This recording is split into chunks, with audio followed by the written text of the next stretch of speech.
Hi, hello friends. Simply Jayashree இருந்து இம்பீர் ஜெயஸ்ரீ சொன்ன அந்த சேனல்ல skin care, hair care, weight loss and makeup related வீடியோஸை போட்டுட்டு இருக்கேன். ஸோ எல்லாத்துலையும் உங்களுக்கு இன்ட்ரெஸ்ட் தான் மறக்காம நம்ம சேனலை சப்ஸ்கிரைப் பண்ணி வச்சுக்கோங்க. பக்கத்தில் இருக்க பெல் ஐக்கானை ப்ரெஸ் பண்ணிட்டு இருக்கேன். நான் போடுற வீடியோஸ் ரெகுலராக உங்களுக்கு வரும். ஸோ இன்னமும் நிறைய பேருக்கு நைட்டு ஸ்கின் கேர் ரொட்டீன், அதாவது சாலிசிலிக் ஆசிடை பற்றி பயங்கரமான டவுட்ஸ் எல்லாம் இப்போவுமே கமெண்ட் செக்ஷனில் எனக்கு டெய்லியுமே வந்துட்டு தான் இருக்குது. அது ஏன் வருதுன்னு தெரியல. ஒருவேளை அவங்க நியூ கமராக இருப்பீங்களா என்னன்னு எனக்கு புரியல. ஸோ இருந்தாலும் இதை கிளியர் பண்ணிக்க வேண்டிய ஒரு சுச்சுவேஷனில் நான் இருக்கேன். ஸோ கடந்த ஒரு வாரமாக வந்து நான் வீடியோஸை ஒழுங்காக ப்ராப்பராக போடல. ஒரு நாள் விட்டு ஒரு நாள் நான் போட்டுட்ருக்கேன். த ரீசன் இஸ் எனக்கு வந்து பல்லில் கொஞ்சம் பெயின் ரைஸ் ஆகிடுச்சு. அதாவது ஒரே ஒரு சொத்த பல் இருந்தது. அந்த பல்லை நான் சின்ன வயசுலேருந்தே வந்து எங்கள் தாத்தா பாட்டி பண்ணுவாங்க இல்லையா, பல்லை குத்தி குத்தி விடுவாங்க. டூத் பிக் இருக்கும் இல்லையா, டூத் பிக்கை வச்சு பல்லை குத்தி குத்தி விடுவேன். ஸோ அந்த மாதிரி குத்துறதுனால நம்ம கம்ஸ் இருக்கு இல்லையா, கம்ஸ்குள்ளார அந்த பிளட் எல்லாம் போயிட்டு கடைசியில் அது இன்ஃபெக்ஷனாக மாறிடுது. அதாவது சொத்த பல்லாக மாறிடுது, ரூட் வரையும் போய் வீணாக்கிடுது. அதுக்கப்புறம் டாக்டர் கிட்ட போய் பார்த்ததுல ரூட் ஃபுல்லாக க்ளீன் பண்ணணும்னு சொன்னாங்க, இல்லைனா பல்லை எடுக்கணும்னு சொன்னாங்க. வீட்டில் இருக்கவங்கெல்லாம் பல்லை எடுக்க சொல்லிக்கிட்டாங்க. ஆனால் வந்து எனக்கு அதில் உடன்பாடு இல்லை. நான் வந்து என்ன பண்ணேன், ரூட் கேனல் பண்ணிக்கிட்டேன். அதாவது ரூட் வரையும் போயிட்டு ரூட்டை ஃபுல்லாக க்ளீன் பண்ணிவிட்டு அதுக்கு மேலே கேப்புன்னு ஒன்று போடுவாங்க. அந்த மாதிரி கேப் தான் நான் இப்போ போட்டிருக்கேன். ஸோ எனக்கு இப்போ ஃபார் பெட்டர். அதனால தான் வந்து என்னால் ஒழுங்காக வீடியோ போட முடியல. ஸோ என் முகமும் பார்த்தீங்கன்னா லைட்டாக ஒரு மாதிரி புஷ்ஷுன்னு இருக்க மாதிரி இருக்குது. ஸோ அது ரீசன் அதுதான். இப்போ கொஞ்சம் வெயிட் போட்ட மாதிரி இருக்குது. ஆயிலி ஆக்னி ப்ரோன் ஸ்கின்னாக இருந்ததுன்னா ஆயில் கண்ட்ரோல் பண்ணுற மாதிரியான ஒரு ஃபேஸ் வாஷ் வந்து வாங்குங்க. நான் நிறைய தடவை இதை வந்து ஷேர் பண்ணியிருக்கேன். இன்கேஸ் உங்களுக்கு வந்து ஆயிலி ஆக்னி ப்ரோன் ஸ்கின்னாக இருக்குது அப்படின்னா தயவு செஞ்சு ஒரு நல்ல சாலிசிலிக் ஆசிட் இருக்கிற மாதிரியான ஒரு ஃபேஸ் வாஷ் வந்து வாங்கி வச்சுக்கோங்க. நான் நிறைய சஜஸ்ட் பண்ணியிருக்கேன். ப்ரீவியஸ் வீடியோலலாம் போய் பார்த்தீங்கன்னா தெரியும். நெக்ஸ்ட்டு வந்து பார்த்தீங்கன்னா இதை வந்து நான் என்னோடய ஸ்கின் கேர் பண்ணிகிட்டே சொல்லிடுறேன். நம்ம எவ்வளோ தூரம் வந்து நம்மளுக்கு ஆயிலி ஸ்கின்னாக இருந்ததுன்னா தயவு செஞ்சு டபுள் கிளென்சிங் பண்ணுறது ரொம்ப ரொம்ப முக்கியம். இது என்னோடய கிளென்சிங் பாம். இது வந்து பார்த்திங்கன்னா பாடி ஷாப்போட நான் யூஸ் பண்ணிகிட்ருக்கேன். சம்டைம்ஸ் வந்து ஹிமாலயாவோட லோஷனும் வந்து யூஸ் பண்ணுவேன். ஸோ ஆயிலி ஸ்கின்னாக இருந்ததுன்னா இந்த மாதிரி தயவு செஞ்சு நம்ம ஃபேஸில் இருக்கிற அழுக்கையெல்லாம் ரிமூவ் பண்ணிவிட்டு ஃபேஸ் வாஷ் பண்ணுங்கள். ஆயிலி ஸ்கின்னாக இருக்கிறதுனால சீக்கிரமாக வந்து டர்ட் அண்ட் டஸ்ட் எல்லாம் வந்து முகத்தில் போர்ஸில் வந்து தங்கிறதுக்கு நிறைய சான்சஸ் இருக்குது. அதனால தான் சொல்கிறது டபுள் கிளென்சிங் ரொம்ப ரொம்ப முக்கியம். இந்த மாதிரி வந்து கிளென்சிங் பாம் எல்லாம் யூஸ் பண்ணி நம்ம டபுள் கிளென்சிங் பண்ணிடலாம். ஸோ பாருங்கள், ஃபுல்லாக இப்போ அழுக்கு எதாவது இருந்தால் வந்துடும். நான் ஆக்சுவலாக வந்து காலையில் பண்ணது, குளிச்சிட்டதுக்கப்புறம் காலையில் சன்ஸ்க்ரீன் போட்டேன். ஸோ அதோட இப்போ ரிமூவ் பண்ணுறேன்.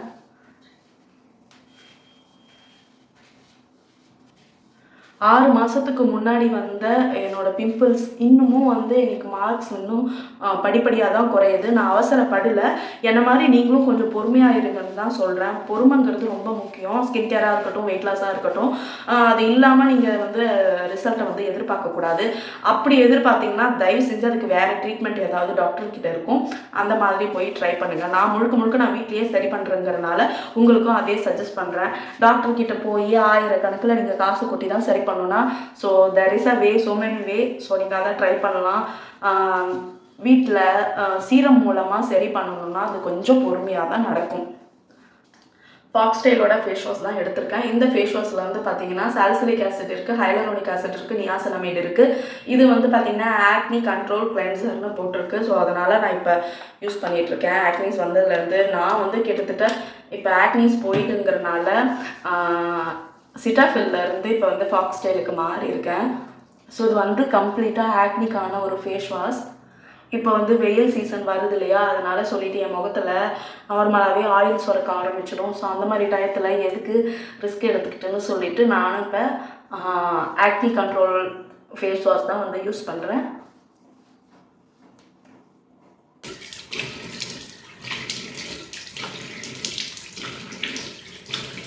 டபுள் கிளென்சிங் பண்ணியாச்சு, ஃபேஸ் வாஷ் பண்ணியாச்சு. நெக்ஸ்ட்டு வந்து என்ன பண்ண போகிறோன்னா சீரம் அப்ளை பண்ண போகிறோம். இன்கேஸ் உங்களுக்கு ஏதாவது ஆக்னிஸ் எல்லாம் இருந்ததுன்னா அதுக்கான ட்ரீட்மெண்ட் ஆயின்மெண்ட் எதாவது வைக்கணும்னா வச்சுக்கோங்க. எங்கெங்கே அஃபெக்டட் ஏரியாஸில் மட்டும்தான் அந்த ஆயின்மெண்ட்ஸ் எல்லாம் வைக்கணும். வச்சுட்டு நெக்ஸ்ட்டு வந்து சீரம் யூஸ் பண்ணிக்கலாம். ஸோ சீரம் வந்து எதுக்காக யூஸ் பண்ணுறோன்னா நம்ம ஸ்கின்னு டீப்பர் லேயர் வரையும் போயிட்டு நம்மளுக்கு ஏதாவது ப்ராப்ளம் ஸ்கின்னில் இருந்தால் அதை ட்ரீட் பண்ணுறதுக்காக தான் வந்து சீரம் யூஸ் பண்ணுறோம். சீரம் போட்டுட்டு கொஞ்ச நேரத்தில் களைச்சிடலாமா, எப்போ வரைக்கும் நம்ம நம்ம ஃபேஸ் வாஷ் பண்ணலாம் அப்படிலாம் நிறையா பேர் கேட்குறாங்க. நம்ம வந்து மாஸ்க் அப்ளை பண்ணல, சீரம் அப்ளை பண்ணுறோம். எதுக்காக நைட் அப்ளை பண்ணுறோம்? ஸ்கின் வந்து நைட் நேரத்தில் நிறைய ஹீலிங் ப்ராசஸ் இருக்கும், நிறைய ஹார்மோன்ஸ் வந்து அந்த டைமில் ஒர்க் ஆகும். ஸோ நம்ம வந்து இதை ரிப்பேரிங்காக தான் வந்து நம்ம இந்த சீரம் வந்து யூஸ் பண்ணுறோம். நம்ம ஸ்கின்னை ரிப்பேர் பண்ணுறதுக்காக யூஸ் பண்ணுறோம். 10 நிமிஷமோ 1 மணி நேரமோ வந்து அதை போட்டுட்டு அழைக்கிறதுக்காக நம்ம இதை போடலை. ஹோல் நைட் அது அப்படியே இருக்கும். நம்ம மார்னிங் குளிக்க போகும்போது ஃபேஸ் வாஷ் பண்ணுற மாதிரி பண்ணிக்கலாம். நெக்ஸ்ட் வந்து நம்ம இப்போ சீரம் அப்ளை பண்ண போகிறோம். எனக்கு ஆக்னிஸ் எதுவும் அட் ப்ரெசென்ட் இல்லை, ஒன்லி மார்க்ஸ் தான். வந்து இன்னைக்கு சாலிசிலிக் ஆசிட் யூஸ் பண்ணி காட்டுறேன். நான் வந்து இந்த சாலிசிலிக் ஆசிட்டை ரெகுலராக போடுவீங்களான்னு நிறைய பேருக்கு டவுட் இருக்கலாம். நான் வந்து இப்போ ஆல்மோஸ்ட் என்னோட ஸ்கின் வந்து ஃபுல்லாக கிளியர் ஆகிடுச்சு. 1-2 பிம்பிள் மார்க்ஸ் தான் ரொம்ப ரேராக இருக்குது. நான் படிப்படியாக வந்து குறைச்சிக்கிட்டேன்.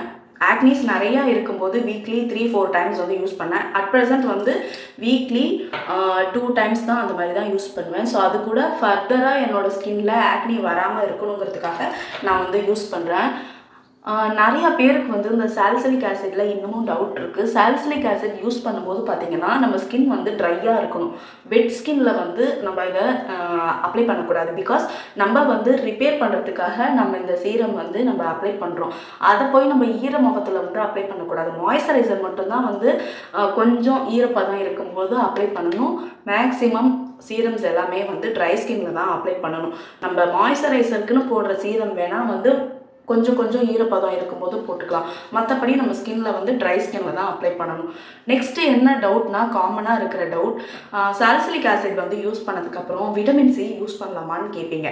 நம்மளுக்கு சாலிசிலிக் ஆசிட் வந்து பார்த்திங்கன்னா ஒரு BHA, அதாவது பீட்டா ஹைட்ராக்சி ஆசிட். இது வந்து நம்ம ஸ்கின்னை எக்ஸ்போலியேட் பண்ணும். நம்ம போர்ஸில் இருக்கிற அழுக்கை எல்லாத்தையும் வெளியில் தள்ளுறது தான் இதோட வேலை. நிறையா பேருக்கு சாலிசிலிக் ஆசிட் யூஸ் பண்ணிவிட்டு இன்னமும் வந்து ஆக்னிஸ் குறைய மாட்டேங்குதுன்னு சொல்கிறாங்க.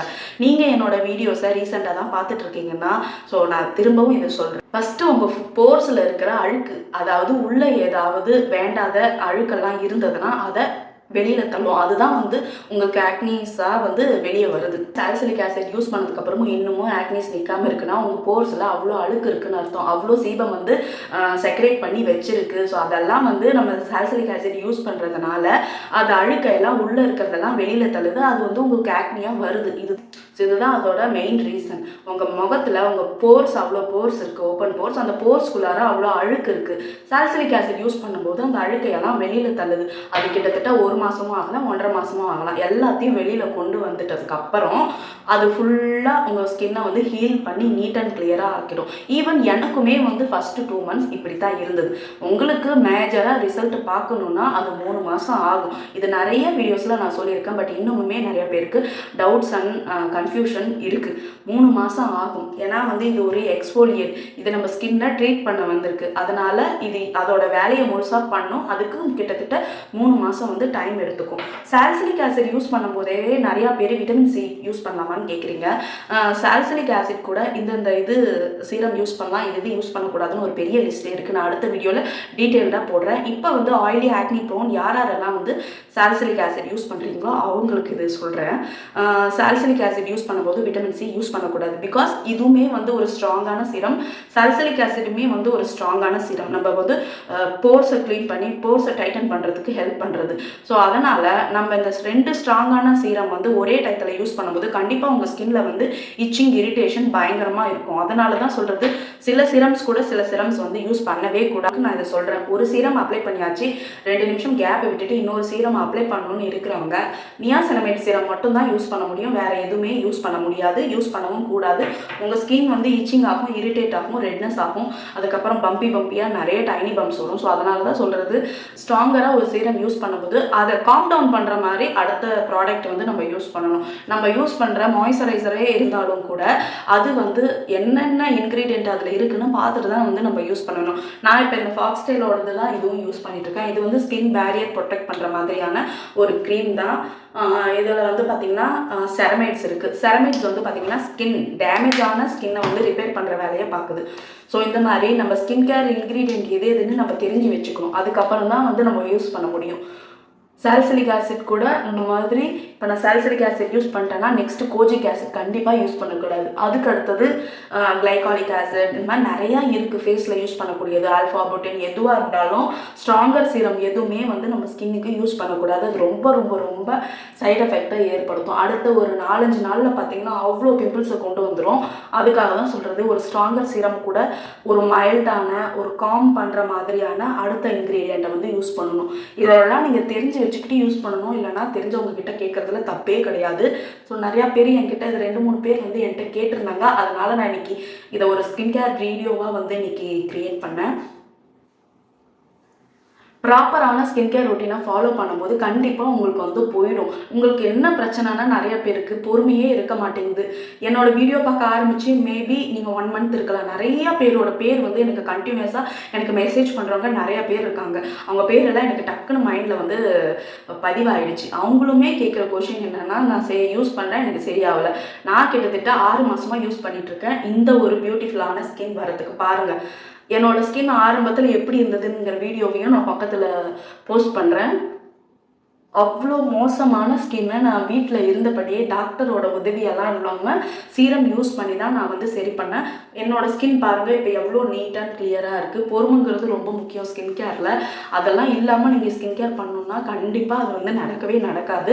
பொறுமையாக வந்து ஹேண்டில் பண்ணுங்கள். ஒரு நாளைக்கு 10-15 நிமிஷம் உங்கள் ஸ்கின்னுக்குன்னு ஒதுக்கி நீங்கள் ஸ்கின் கேர் ரொட்டீனை வந்து கரெக்டாக கன்சிஸ்டன்சியாக ஃபாலோ பண்ணிங்கன்னா கண்டிப்பாக அதுக்கு ரிசல்ட் வந்து இருக்கும். இதுன்னு இல்லை, எந்த ஒரு வேலையுமே கன்சிஸ்டன்சியாக பண்ணும்போது அதுக்கான ரிசல்ட் கண்டிப்பாக இருக்கும்.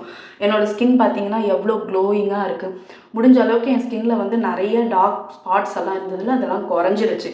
உங்களுக்கு கிட்டக்கையும் நான் காட்டிட்டேன், தூரத்துலையும் காட்டிட்டேன். ஸ்கின் வந்து எவ்வளோ க்ளீன் அண்ட் கிளியராக இருக்குது பாருங்கள். இதுக்கப்புறம் நீங்கள் ஐ க்ரீம் எதாவது யூஸ் பண்ணணுன்னா நீங்கள் இந்த ஸ்டேஜில் வந்து ஐ க்ரீம் யூஸ் பண்ணிவிட்டு படுத்து தூங்கலாம். ஐ க்ரீம் நான் மோஸ்ட்டாக சஜஸ்ட் பண்ணுறது, நான் இதுவரையும் 4-5 ஐ க்ரீம் வந்து யூஸ் பண்ணியிருக்கேன். கார்னியர், அதுக்கப்புறம் அரோமா மேஜிக், அதுக்கப்புறம் வந்து த மாம் அண்ட் கோனி ஏதோ ஒன்று இருக்காது. அது எதுவுமே வந்து எனக்கு செட் ஆகலை. எனக்கு ஒரே ஒரு க்ரீம், ஐ க்ரீம் எனக்கு பிடிச்சி ரிசல்ட் வந்த க்ரீம் பார்த்தீங்கன்னா ஹிமாலயாவோட ஐ க்ரீம் தான் ரொம்ப ரொம்ப பெஸ்ட். அட் ப்ரெசென்ட் எனக்கு வந்து எந்தவித டார்க் சர்க்கிள்ஸ் இல்லை, நான் அதனால் யூஸ் பண்ணுறதில்ல. தயவு செஞ்சு ப்ராப்ளம் வந்து இருந்தால் மட்டும் இந்த காஸ்மெட்டிக்ஸ் எல்லாம் யூஸ் பண்ணுங்கள். ப்ராப்ளம் ஒன்ஸ் குறைஞ்சிடுச்சுன்னா படிப்படியாக குறைச்சிக்கோங்க. திரும்பவும் வந்து என்றைக்கா உங்களுக்கு ப்ராப்ளம் வரும்போது போடும்போது அதோட ரிசல்ட் வந்து காட்டாது. அதுதான் வந்து இந்த ஸ்கின் கேரில் எந்தெந்த ப்ராப்ளத்துக்குன்னு போடுறீங்களோ அந்த ப்ராடக்ட்ஸ் வந்து அந்த ப்ராப்ளம் முடிஞ்சதுக்கப்புறம் கொஞ்சம் கொஞ்சமாக குறைச்சிட்டு வாங்க. இல்லைனா வந்து டெய்லி நான் யூஸ் பண்ணுவேன்னா, சப்போஸ் உங்களுக்கு ப்ராப்ளம் வரும்போது திரும்ப அதை அப்ளை பண்ணிங்கன்னா ரிசல்ட் வராது. இந்த வீடியோ உங்களுக்கு பிடிச்சதுன்னா கண்டிப்பாக லைக் பண்ணுங்கள், ஷேர் பண்ணுங்கள், கமெண்ட் பண்ணுங்கள். அப்படியே நம்ம சேனலை சப்ஸ்கிரைப் பண்ணி வச்சுக்கோங்க. நாளைக்கு இன்னொரு இன்ட்ரெஸ்டிங்கான வீடியோவில் வந்து பார்க்கலாம். இன்றைக்கி ஆல்மோஸ்ட் உங்களுக்கு டவுட் எல்லாம் கிளியர் ஆகிருக்கும்னு நினைக்கிறேன். பாய்.